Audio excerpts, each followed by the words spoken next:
we need to prioritize what are the things that are posing the greatest threat. And mostly we think the other fellow human being across the aisle that's different in their religion or race or political thing is our main threat, when it's yet another case that it's something right under our nose that poses the most immediate threat to us right now. So it's not a time for us to be fighting each other. Anybody that can produce an offspring that can help pay our Social Security and our Medicare and keep the whole system operating, we need to be coddling them. We don't need to be killing them. Are you curious about discovering ways of making your life better? Then welcome to my podcast. I'm Bob Nickman, and this is The Exploding Human.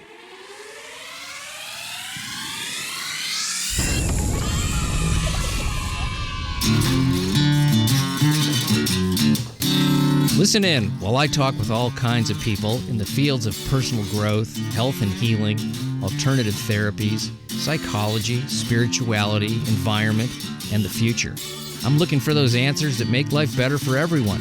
You'll meet cutting-edge practitioners, doctors, artists, filmmakers, business people, and those who have overcome challenges.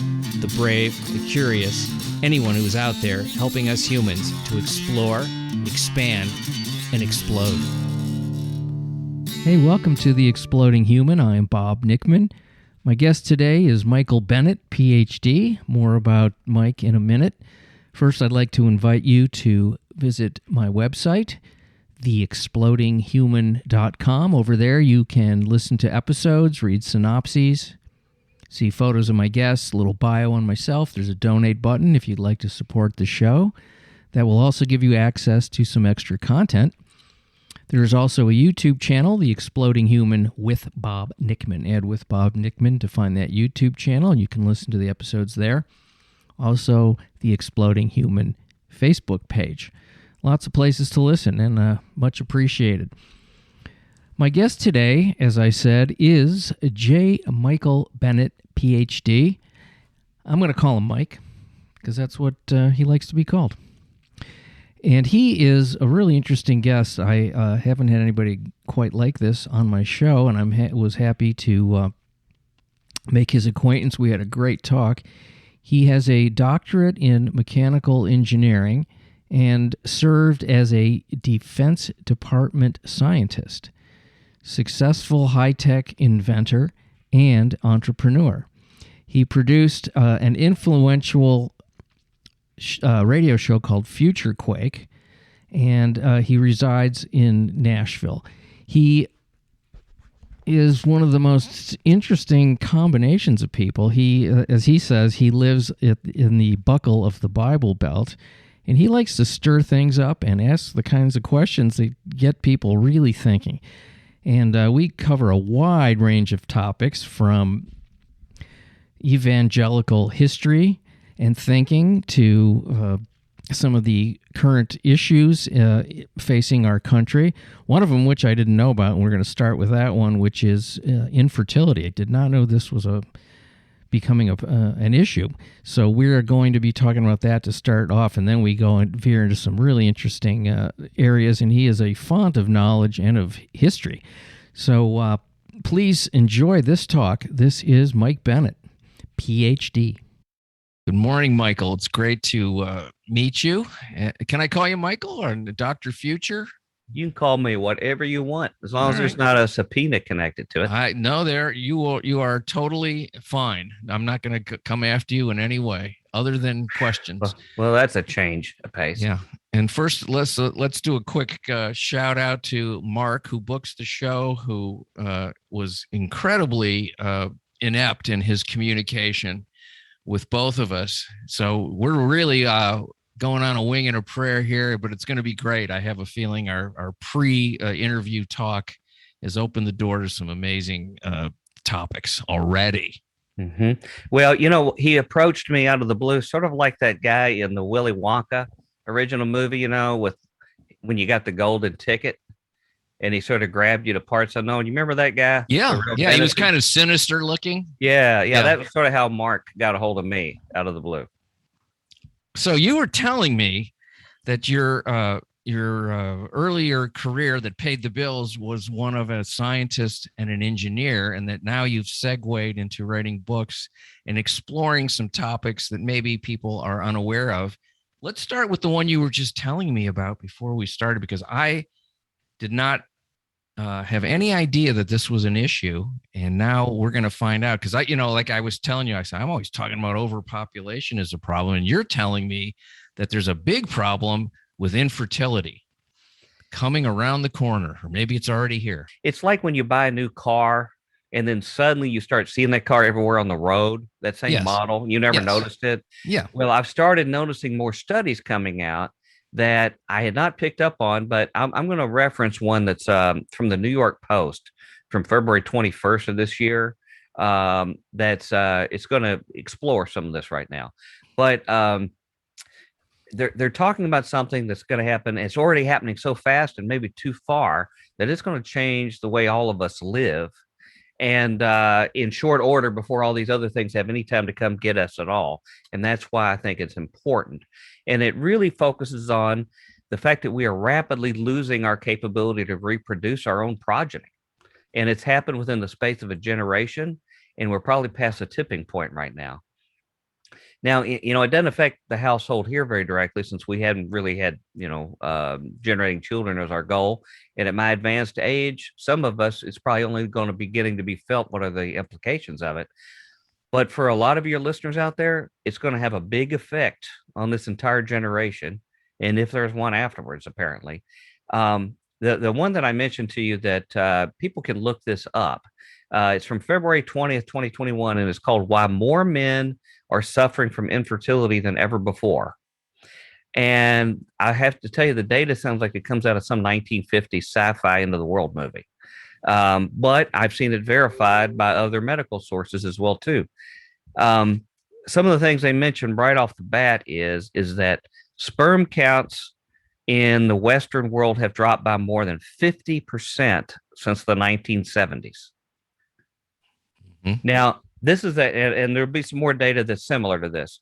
This is the kind of stuff that if you believe in like long-term evolution, you would think this would happen to a species over the course of hundreds of millions of years or tens of millions of years.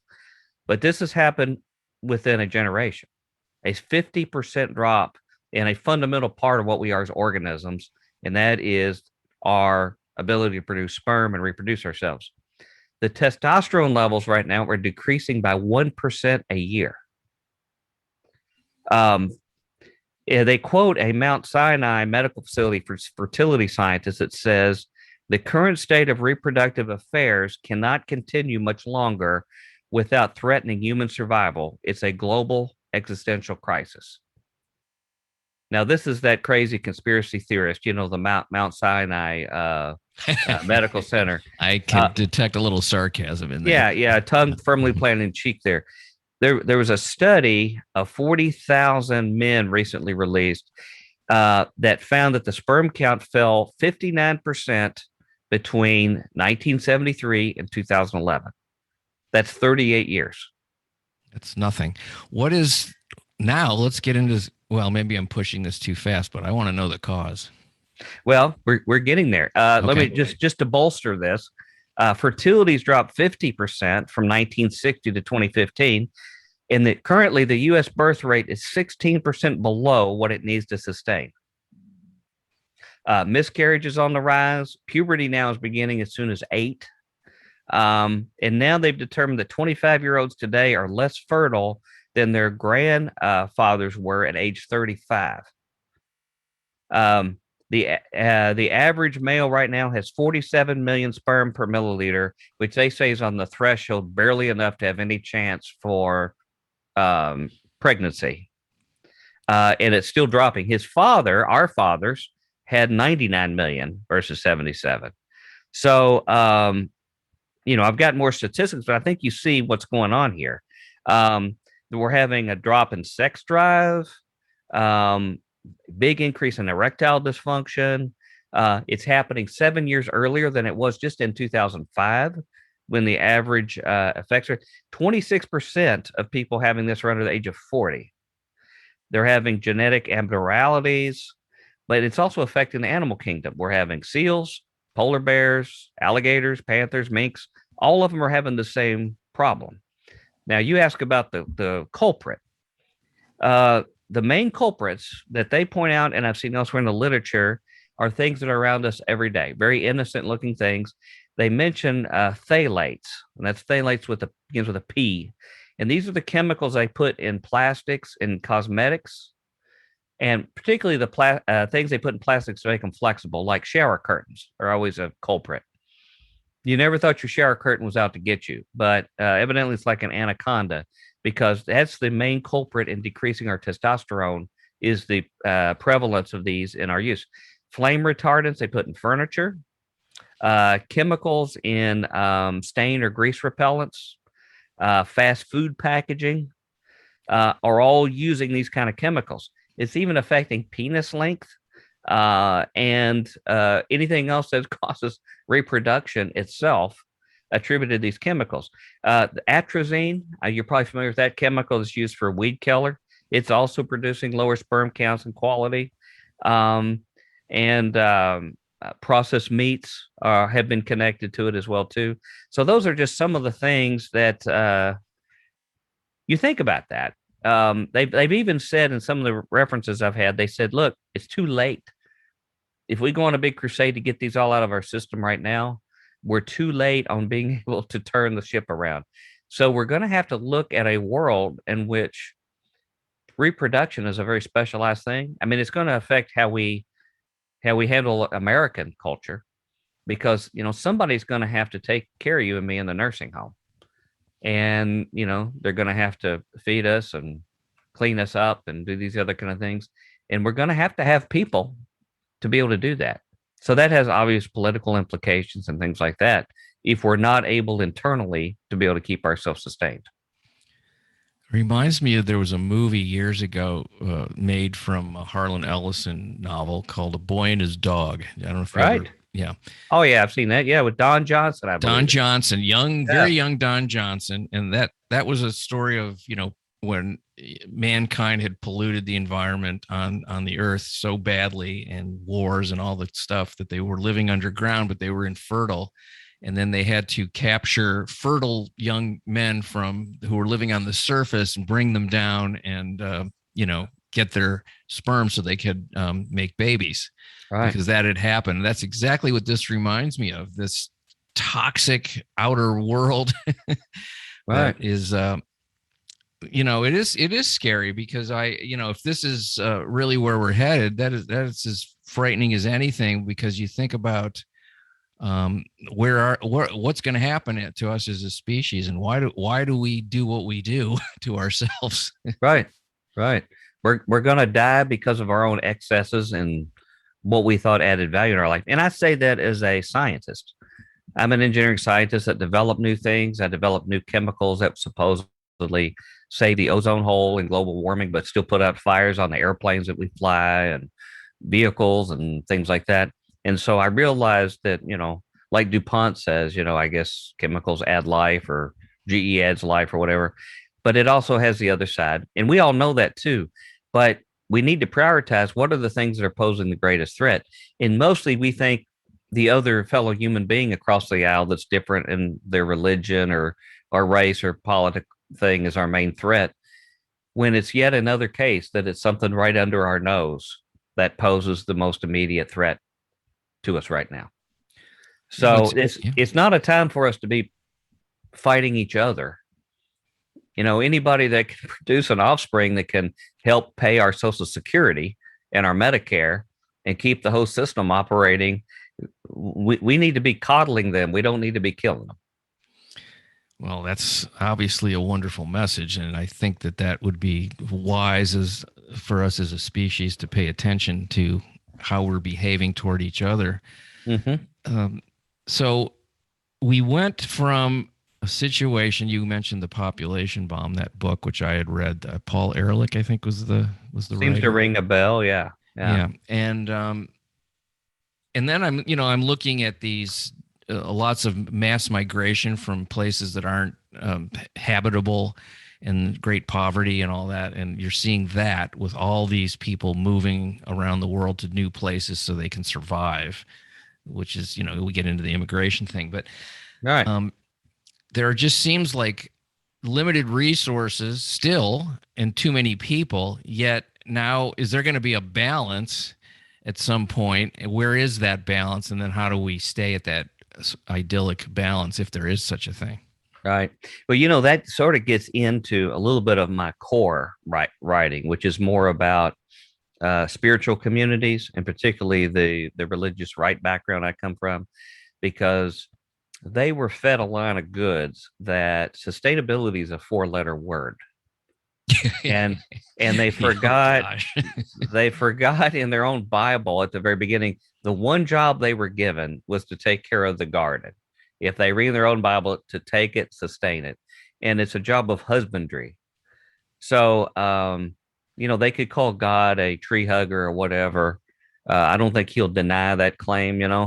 But the crowd I come from basically puts industry and making a fast buck always beyond what the implication is to anybody outside their circle, whether it's the pollution that runs downstream or what goes into the air or things like this. And these challenges are what unites us. I mean, we see COVID is the kind of thing that only if everybody unites together are we going to have a chance.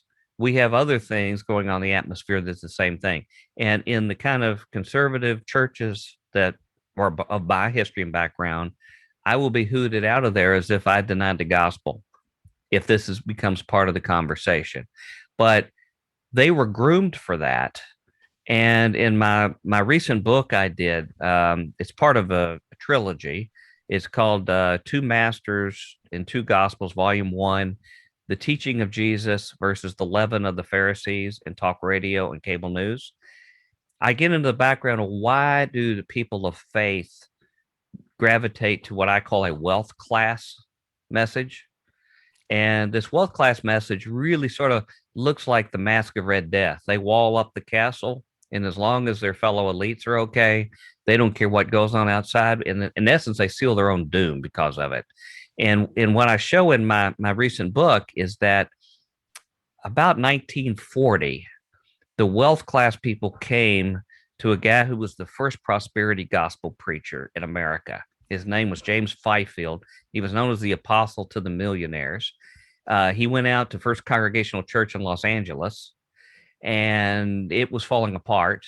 And he started this new wealth class centered message. You got the head of California Edison going there, Cecil B. DeMille, a bunch of other wealthy guys preaching this pro-wealth message.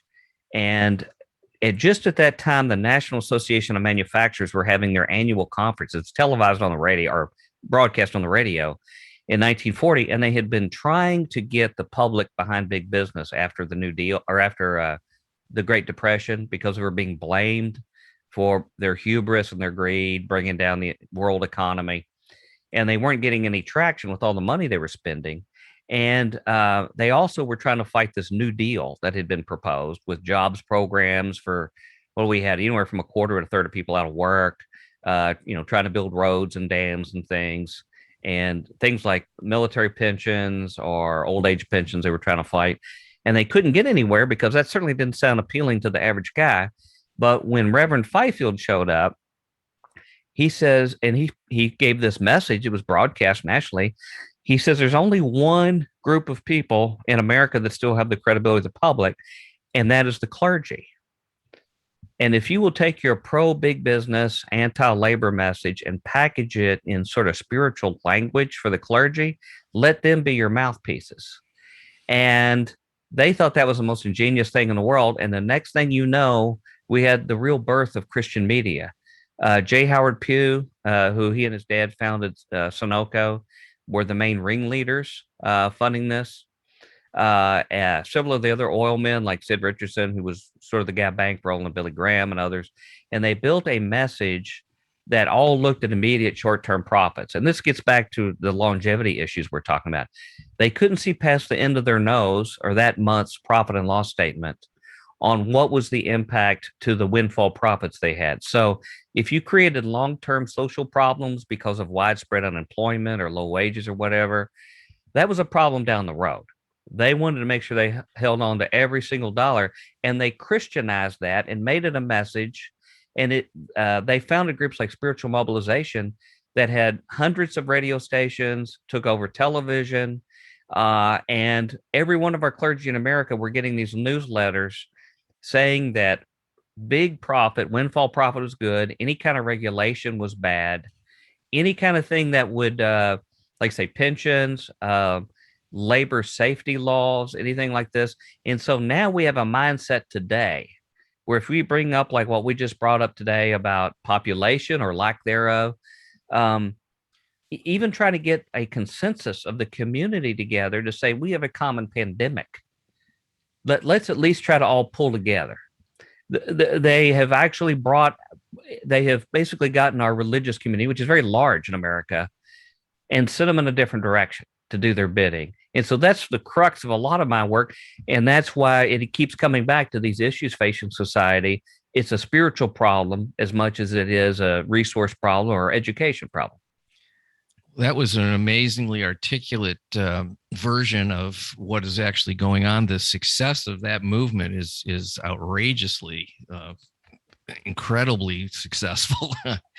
And, you know, I have a friend who's from Oklahoma, and his father has this expression about those kind of people.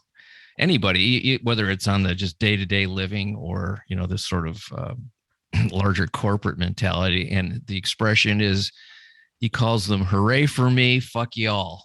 Mm-hmm. Right. And that's really what's going on. And it really is, it's a completely backwards way of looking at the future and your own self-preservation. It's literally, it's long-term suicide for short-term gain. And the question I always ask is, don't these people have children and grandchildren that they're thinking about? You don't want your grandchildren to enjoy things? And obviously they don't, or they don't believe that that's what's going to happen because they're the protected ones. I don't really understand that type of thinking. And like you said, the sustainability has become a word of to be looked at negatively.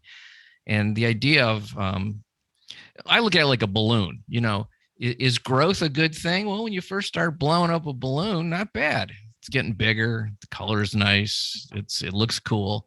But then what happens? You keep blowing that balloon, boom, you're done. You know, there's a place where that balloon is at the ideal position. Right. You know, when I speak to Christian audiences, which I do a lot, and they're the ones who treat me most hostilely, even though I share their faith. I get the most effigies burned, you know, including my old radio show crowd. I had about 70,000 listeners at my peak, and a lot of those have sort of raised an eyebrow at me. I try to use their vernacular, and I tell them, you know, when you read about Jesus teaching about the Sermon on the Mount and the Beatitudes and, you know, all his kingdom of heaven teaching, basically what he was trying to do is to create an eternally sustainable society. When you look at it, all these things that he talked about, it wasn't about just trying to deny you yourself for grins or because he had some kind of, you know, sordid desire to see you deprived.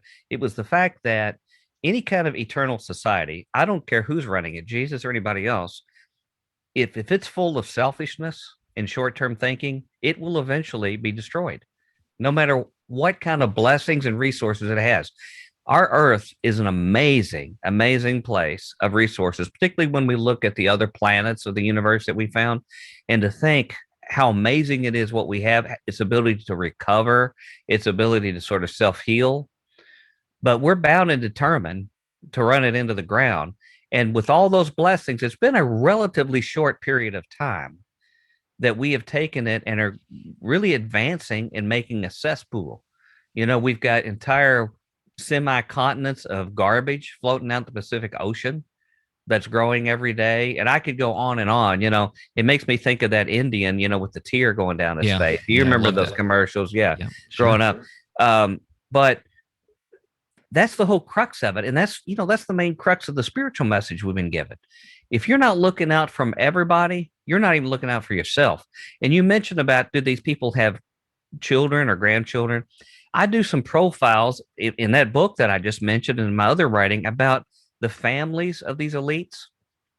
And they have some of the most dysfunctional families you can imagine. I'm not even sure they love their children or grandchildren. You see large amounts of mental health problems. Not that, that's a widespread issue. I'm not trying to disparage it. But, you take a family like the Huxley's family. Thomas Huxley was called Darwin's bulldog. He was the one trying to promote these activities. But Aldous Huxley, writer of Brave New World. You have Julian Huxley, who ran UNESCO for the United Nations. Julian Huxley was basically running our world cultural system when he wasn't in an insane asylum. But he was coming in and out of an insane asylum to run the direction for our culture. And like the Coors family, for example, the Coors beer family. Yes. I give a profile in from, I believe it was Time Magazine and some others. They were the main family that helped Ronald Reagan's career. They were the ones that bankrolled it. And most of the Christian religious right organizations, most of them are teetotalers, don't touch a drop of drink. Well, most of their work is funded by Coors money. And when you get a picture of the senior Coors family people, it is the most dysfunctional family. It would be worse than any TV miniseries that we saw on ABC growing up in the 70s. And in fact, generations that hate and despise each other. And so I'm not real sure, to answer your question, how much they really think about later generations, because there's large amounts of resentment they have of even their own blood and their own seed. That's amazing. I mean, the ability to have that much mental illness at such a high level, and then pervading into the rest of the culture, where we've got these things so backwards. And what is, this is rhetorical, but what is the fear? What is the big fear underneath that people are acting against their own best interest? There's got to be something that is absolutely terrifying. If I don't continue to behave this way and I go this other way, what am I afraid of? What am I going to lose? Mm-hmm. And if I do lose it, what will happen to me? I mean, because it just feels like so much tight holding on to something out of absolute terror. That's what it feels like to me when I just, on a visceral level, when I look at that stuff. A couple analogies that I would use, and I've used before, is you remember the original door-to-door sales guys, the Fuller Brush salesmen? Sure. Oh, yeah, with the big black suitcases. Yeah. They're the guys who really sort of cemented the sort of protocol of how you sell directly to public. I'm sure Amway and everything else was built on some of their findings. But they had an adage that I think it still works as good today as ever, and it's first create a need and then fill it. Yeah. So what would happen? Yeah, what would happen is they would go to some housewife's door with their stuff. These women don't know they need anything. It's unannounced. And the first job the guy's got to do before he's sent packing is to convince this woman how filthy her carpet and flooring is and what a health hazard it is for their children.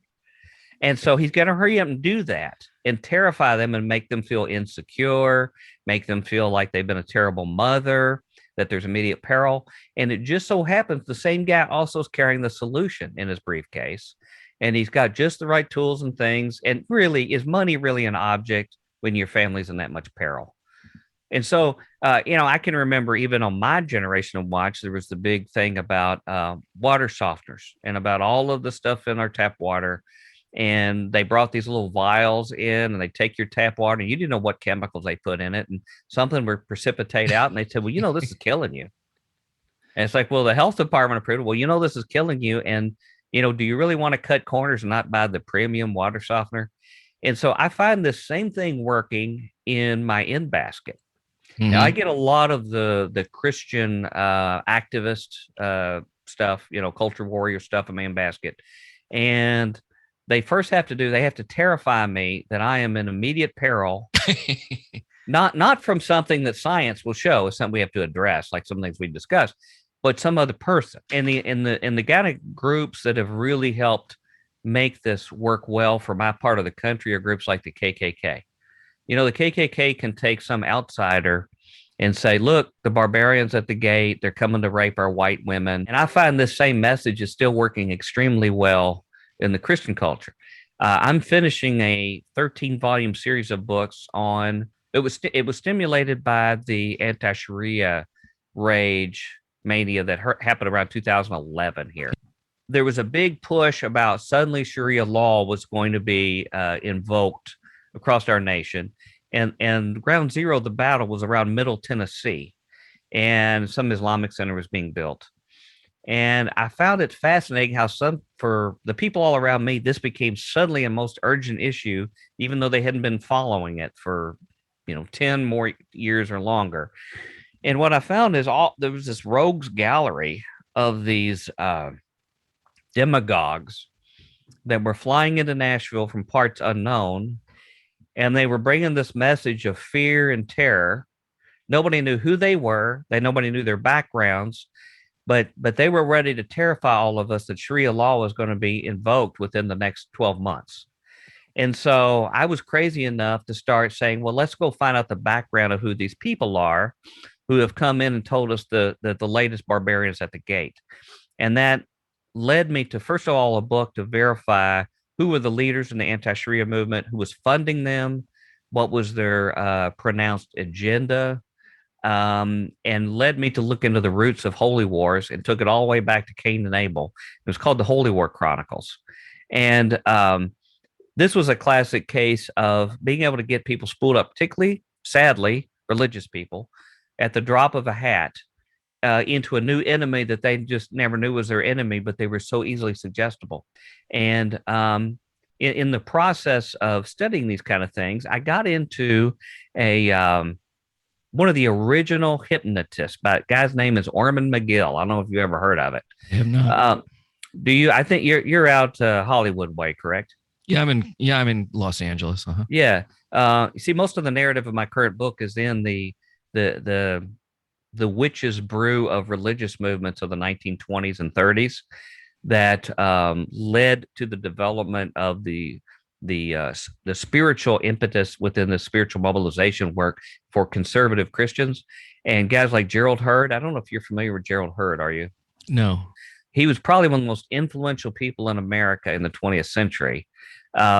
He was best friends with Aldous Huxley and was his guru, and really helped get started what we would call today the New Age movement in Southern California when he migrated from England. But in these areas, we have, and he helped get the Esalen Institute started, for example. Right. But within these movements, in fact, you have to watch me because I get a little sidetracked myself on these kind of things. Yeah, it's cool though. I'm interested. But in fact, well, let me while I'm here, let me just detour a little bit. In this last book, when I try to find in what were they telling these people to get people to sell that they should distrust the working man or any kind of assistance for people who are temporarily down and out or whatever, that the government was the devil. The spiritual mobilization material went to all of our clergy, radically changed their viewpoint to the point that they were paying $5,000 to clergy across America to preach a pro-business sermon because they had endless money in pocket. But they were literally, there was a guy in the Bible called Balaam the prophet, and he was the guy who was the prophet for hire, that he'd tell you whatever you wanted to hear, prophet, as long as you paid him. And so he became a symbol for this. And so these guys were turning into little Balaams across the country, preaching some kind of sincere religious message for the right money. And spiritual mobilization was doing this. The guy who they used as their spiritual mentor was this guy, Gerald Hurd. And Gerald Hurd was the voice of BBC Science back in the 30s. And he was H.G. Wells' favorite guy. In fact, he said he was the only guy on the BBC that he would listen to. And he became best friends with Aldous Huxley. They were strong pacifists in World War II. So instead of getting drafted, they got on a ship in 1937 and came over to America. Gerald Hurd was really into parapsychology and paranormal things. He was working with the gentleman, Mr. Stein and Duke, who was developing the ESP cards, the flash cards. He had a position there at Duke he decided not to accept. While Aldous was heading to Hollywood, he found out the big money was not writing books, it was in being a screenplay writer. And I don't know if you know that, but that was Aldous Huxley's goal, was to get to Hollywood and write screenplays. And that's where he was making his money. And Gerald Heard came with him. Um, he was a member of the gay community before it was accepted in England, in Edwardian England. And so he got in with a circle of authors like W.H. Auden and others in London that were more sympathetic to these things. But he had a young man who was a wealthy patron in England who came over and bankrolled Gerald Heard to get him established. And he began developing a following in your neck of the woods in Southern California. He lived in a little hut on the property on the Hollywood Hills. He had guys like Igor Stravinsky, Steve Allen. You remember the Tonight Show? Sure. Oh, absolutely. He eventually had Greta Garbo following him, Charlie Chaplin, and he was really close to Krishnamurti, who had been designated the world leader by the Theosophist, Annie Besant, and others. And so they were part of this whole group working together. And I get some narratives in there on some of the crazy field trips that they went on, where the police would have to chase them out of the hills, where this crowd I just mentioned were all sort of doing these strange spiritual retreats. This was the same era in the 30s where you had Jack Parsons, the guy that found Jet Propulsion Institute. You're probably familiar with him. Yeah. And the stuff he was doing in Pasadena with for Aleister Crowley. You also had Secret Teaching of the Ages. Manly P. Hall was part of that mix. And so this was a cauldron of spiritual thoughts and ideas going on in Southern California. But Gerald Heard is a guy that people don't know, but he's the one who really influenced the conservative Christian mindset with this mixture of Gnostic teaching with a very libertarian, very anti-government teaching. He founded the Trabuco Institute. He wrote one of the first books on UFOs, Is Another World Watching Us? But Gerald Heard was the guy who brought recreational drugs and entheogens to the public consciousness. And he was the one that got Aldous Huxley into using mescaline and eventually LSD when he wrote The Doors of Perception. This was Gerald Heard that did this. He eventually got Bill Wilson, who was the founder of AA, into using LSD to basically have the same spiritual experience he had under, Henbane, when he had the Townsend experiment, when he found God and started what eventually became Alcoholics Anonymous.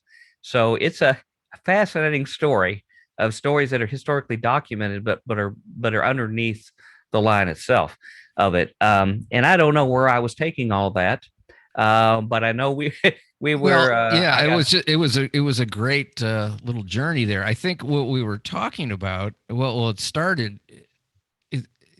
First of all, it's an interesting mix of spirituality and control at the same. It's right. That's the interesting part. It's like taking pieces of different ways of thinking and mixing them together. But I think what we were talking about, as I was getting it, was the idea of blaming other people, other groups, that to me is like the most ultra simplistic way of solving your problem. If you think you have a problem, is to blame. And that piece, to me, underneath that, the fear of maybe there isn't always a solution to things, that there is an uncomfortability with a certain amount of chaos in the universe that is so terrifying to people that the blame makes it so easy. And It's also a really great way to control people. It's like, well, we get rid of these bad guys here. I'm going to tell you who they are. Then I'm going to tell you how to get rid of them. And then you'll be okay. Well, the fact that that's never happened right, should be a deterrent to that way of thinking. However, it keeps repeating. It's scapegoating. Yeah. It's scapegoating. Really, the most useful thing to get to the root of the problem is just to have a good mirror available. Because I can find I'm contributing enough to the problem myself. And if all the time we spend assessing blame is less time we have to spend to fixing things that go on. But with the foundation of Christian media in the second half of the 1950s, it became more of an anti-communist. First of all, it was an anti-union, anti-worker rights, anti-government message, which has been retained with the Christian libertarian movement. But the anti-communist movement came over. And what you see is an evolution of the media there where it began to be taken over by the second generation of Christian media giants.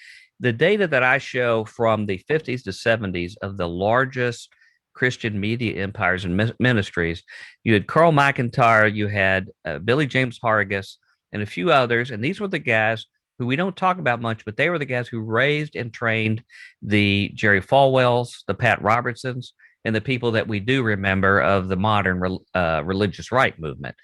Well, these guys were like Billy James Hargis, hard right, culture warrior, very much anti-gay, very puritanical in his main emphasis, but strong anti-communist.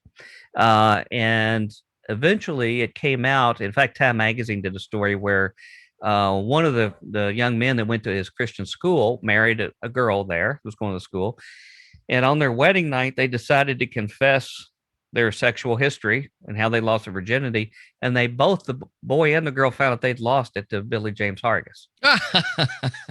and from there, a school discovery found out that most of the boys in the boys' choir had lost their virginity to Billy James Hargis. And his empire started falling apart very quick. These were your top Christian ministry leaders and teachers. But communism became the latest flogging tool, like you say, the scapegoat for it. Now we're in an era where either it's socialism or, fill in the spot is Yankee, but you don't raise money unless you develop an external enemy. And I was talking to, I forget who I was talking to about this, but how certain words that didn't have the pejorative nature that they do now. Just if you were to say, "Oh, that guy's a liberal," to some people that is a slur, like that, right. Or a conservative, or right or left, Democrat and Republican. Those are like dirty words to the other side. They're pejoratives. Oh, that person's a Democrat, or that person's, and whatever happened to just a different point of view. I think that, I like to think, and I might be wrong, that the country back when we were younger, we all sort of wanted, it seemed like the same thing. It was just a message of how do you get that? What's the best way, the best tools, the best way of thinking to achieve, people having enough money and food and shelter and being able to raise a family and live, a happy life. Now, I think people don't even want the same things. Right. And I think some of it's based on the other fear, which is scarcity, that there's a limited amount of things available. Yeah. And if we give too much to them, then we won't have enough. And what is enough for me is too much. Like enough is, nothing is enough. Too much is not enough. Well, Madison Avenue has told us that we never have enough. Yeah. Because it makes us very inadequate. I don't look like the models that are in the commercials on TV. My wife could find all sorts of people that would make her feel inadequate. I can find male men on TV that make me feel inadequate. I don't look like I belong on Men's Health magazine. When we basically junk up our world with our pollution, with the stuff that we just throw away and make disposable, we make self-imposed shortages of things like clean water and clean air and those are like the real basics we have to have when we junk up our food. So we're creating shortages that way that don't have to be. But I hit on something the other day because I struggle with these same things you do about why is it so hyper tribalism in what we deal with. And I sort of realized if I had to throw a blanket definition over the left and the right, it's like the right is worried that the poor people are going to steal all our stuff, and the left is worried that the rich people are going to steal all our stuff. Yeah. And most of the and most of their beliefs and policy positions emanate from that assumption. Somebody else is coming to get our stuff. Now, I would say that the Bible is really clear on which one you really need to be more careful about, but it behooves us to blow the whistle when we see tribalism occur. Wouldn't it be a wonderful environment in our nation if we just required forced removal of a political party affiliation? If everybody was required to be independent? Because if that were the case, if you had no R or D in front of anybody's name to know to hate or love, when every issue came up, every person would have to make a determination where they fell, and they would have no innate tribe to affiliate with and feel compulsion to have to support their team. And you would find strange bedfellows on different issues. It happens on rare occasion now. Yeah. But if we had that, you would actually find a realignment of this group of people from one issue to the next on where they fall. And they would have to be regular grown-up adults and make these decisions. Not only that, but we would have to accept in a nation of 330 million people, I can't reasonably expect everybody's going to get behind where I'm walking and what my experience is. And it's like I say an adage. I say an opinion says as much about the opiner as it does its subject.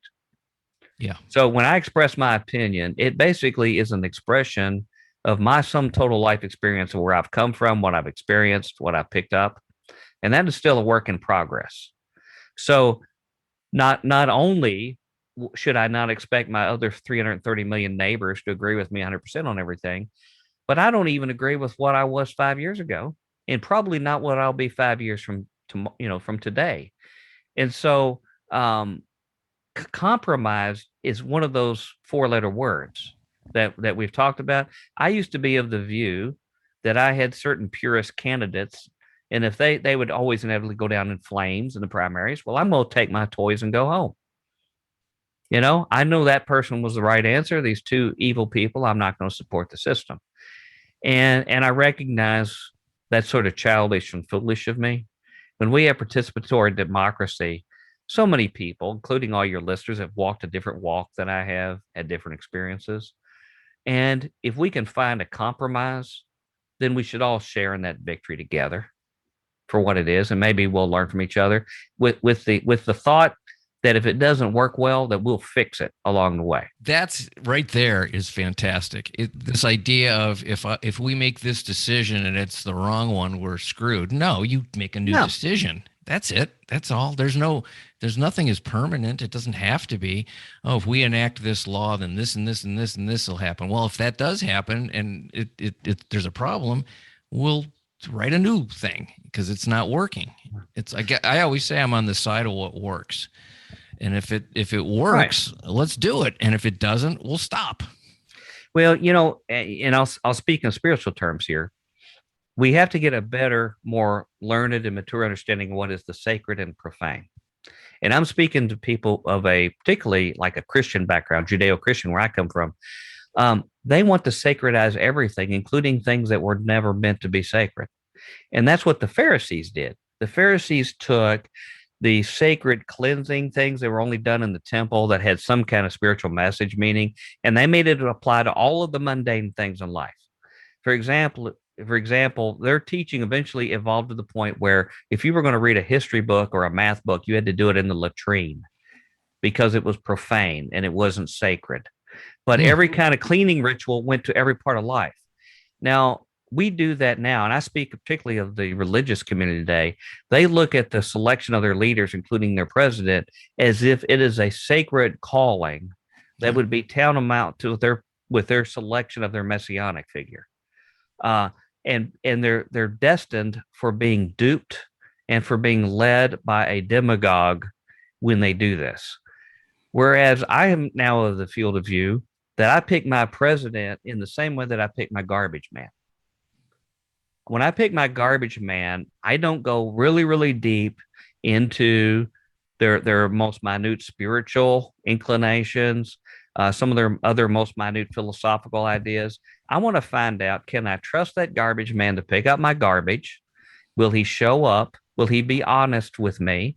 If he finds a check in there that I accidentally threw away, will he let me know about it? That's what matters to me. And I find the same traits I need in my president is what I need in my garbage man. Will he be honest when I turn my back on him and I can't see what he's doing, regardless of what his personal views are on certain matters? Can I believe that he'll level with me and be straight, even if he doesn't think he'll be caught? And so I think these are universal values that should bring a lot of us together. It's because we empower and hand over to them certain leadership in areas that should never be the impetus of a politician.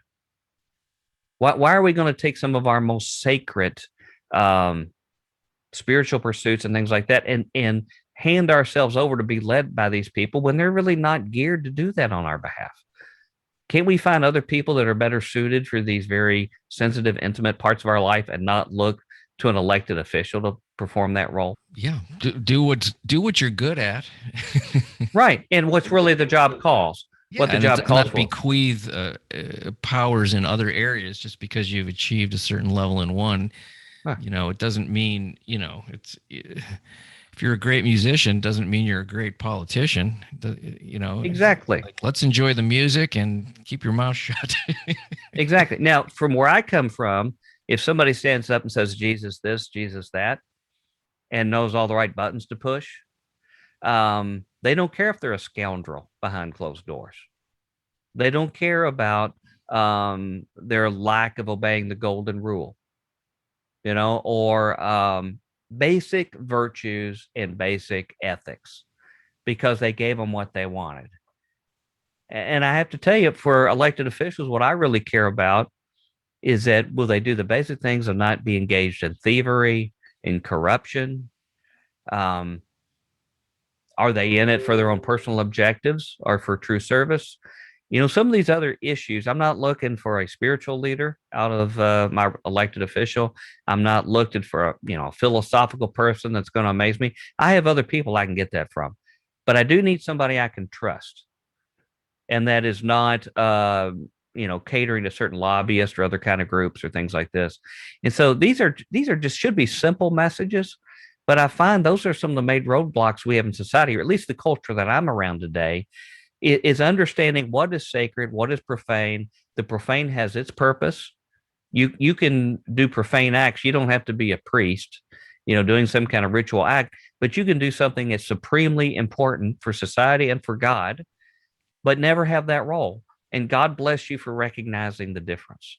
But whatever we do with integrity, we do with character, because what I try to tell people is when you get behind these scoundrels because you think they're on our team, you're basically sending a message about yourself to everybody else. And, I come from an evangelical culture that sort of has a marketing role. We have this Great Commission marketing role of getting people to, think about things the way we do. So you can't just think about yourself. You have to think about your public relations sort of matter. And if you go around telling everybody you hate them and that everybody you see is an enemy and a threat, it's amazingly what little spiritual benefit you can provide to those people that you've told such. And so that's a lot of what my message is in the background, and show a mirror to people. Here's what you're saying. Here's what you're saying on your Facebook. Here's what you're saying publicly. Here's what your leaders you're promoting are saying. How appealing is that to your neighbor next to you? My wife has a friend that when my wife is troubled and calls this person, she says to her, "Where's God in all these things you're saying right now?" And just to remind her that, what is the spiritual underpinning of your distress? Are you veering from the values that you're talking about? Are you being selfish? Are you being unaware or judgmental of someone else's position? Where is that spiritual underpinning in all of our movements through the day? I don't know how you. I guess it comes down to each family has to do the best they can to instill those values in their children, and hope that it takes. Usually between the ages of 16 and 25, it doesn't.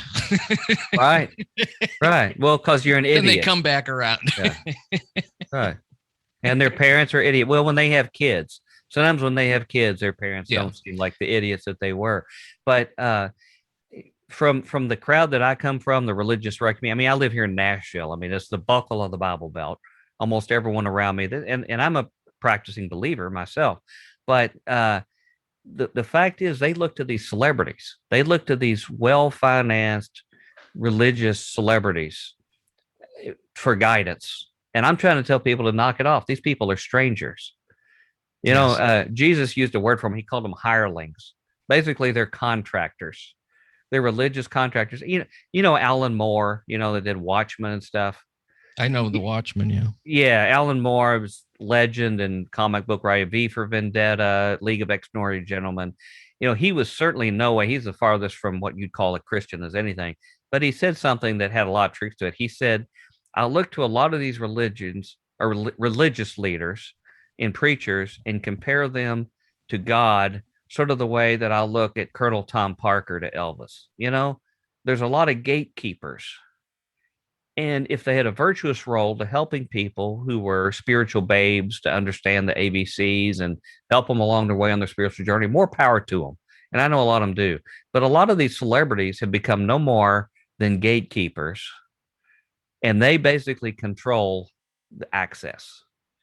And we're going to have to look beyond these spiritual celebrities to find the people who we want to see as spiritual role models, that are the people who challenge us to grow, to take it to the next step. And what I'm finding in these strange days, the last few years, I'm finding strange bedfellows of people that I start to admire now that I was not groomed to admire.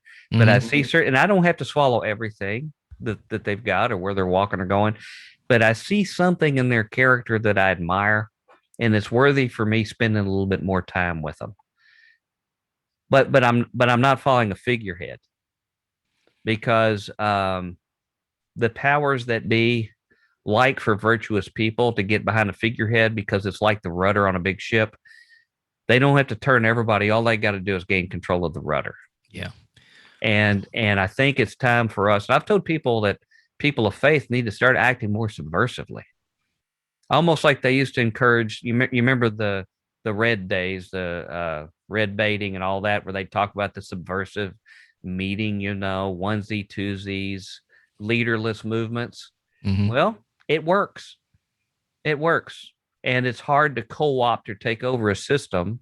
And that's the problem with media. Media sets up the figureheads that then can be directed.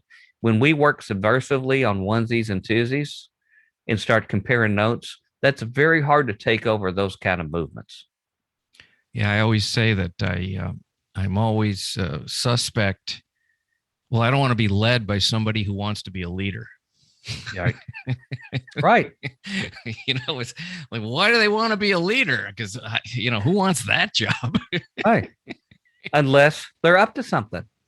Usually. Unless there's something they want, something in the background that they're being groomed for that they want. And I agree with you.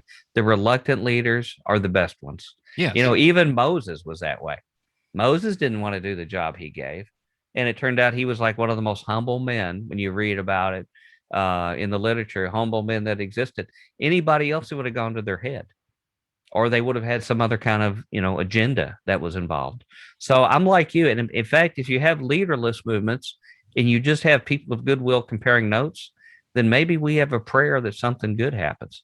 And when everybody in the religious community is going one direction, I say, wait a minute, how about this? And so I only write about stuff that honks people off. Because if it doesn't, I don't see the point in it. And one of the series that I'm writing out about now is about the great lost cause and the reappearance of the great lost cause. And you've probably come across this in maybe Southern Gothic literature, but you know, in the post antebellum South, post Civil War, they were shocked that they lost the Civil War. With more virtuous men, better fighters, better culture. They felt betrayed. They felt betrayed by all sorts of different forces, and they had a virtuous cause. They lost the Civil War. And so that has gone on for generations, where they still believe that they were ripped off. Yep. That there was a fake, false sort of a rigged war, to use modern terminology. And so what happened was they lost the power that they had. And so they began doing a couple things. They tried to limit voting, because then you had a whole lot more people got to vote than what they had controlled in the past. They began the movement, the vigilante movements, the night riders, what became the Klan, early Klan movement, and movements like this. And the reason I bring this all up is that I'm afraid in our nation right now, I see the emergence of another wave of the great lost cause forming. And we're being told that something that could never have happened has happened. We somehow, something was rigged, and we're going to have to fight to get it back. We've lost power. We've got to be able to control voting. And now it looks like we're going to have to form our own enforcement mechanisms at the grassroots level. And so I don't know if it's going to play out that way, but I'm very, very concerned about our nation right now, because I see this in my own neighborhood. I live in a fairly upscale neighborhood, suburban neighborhood.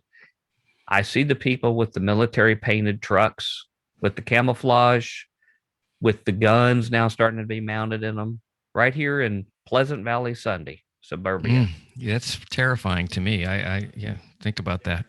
Now, I talked to some of them before that sort of let me know that they knew what was going on even before, say, January 6th kind of stuff that went on. They already knew what was going on, preparing for it. Most of these folk are church folk. I'll see them down at my local church.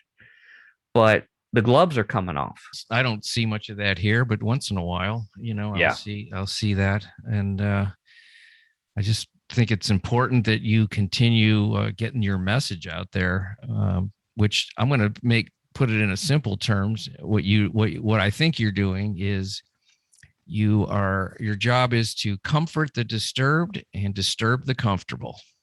That's exactly right. And I think that is a really great way to move through the day as a committed spiritual being that wants the best for everybody. And that's really, to me, that's the most important thing. How do I behave during the day so I can disseminate the best for as many people as possible?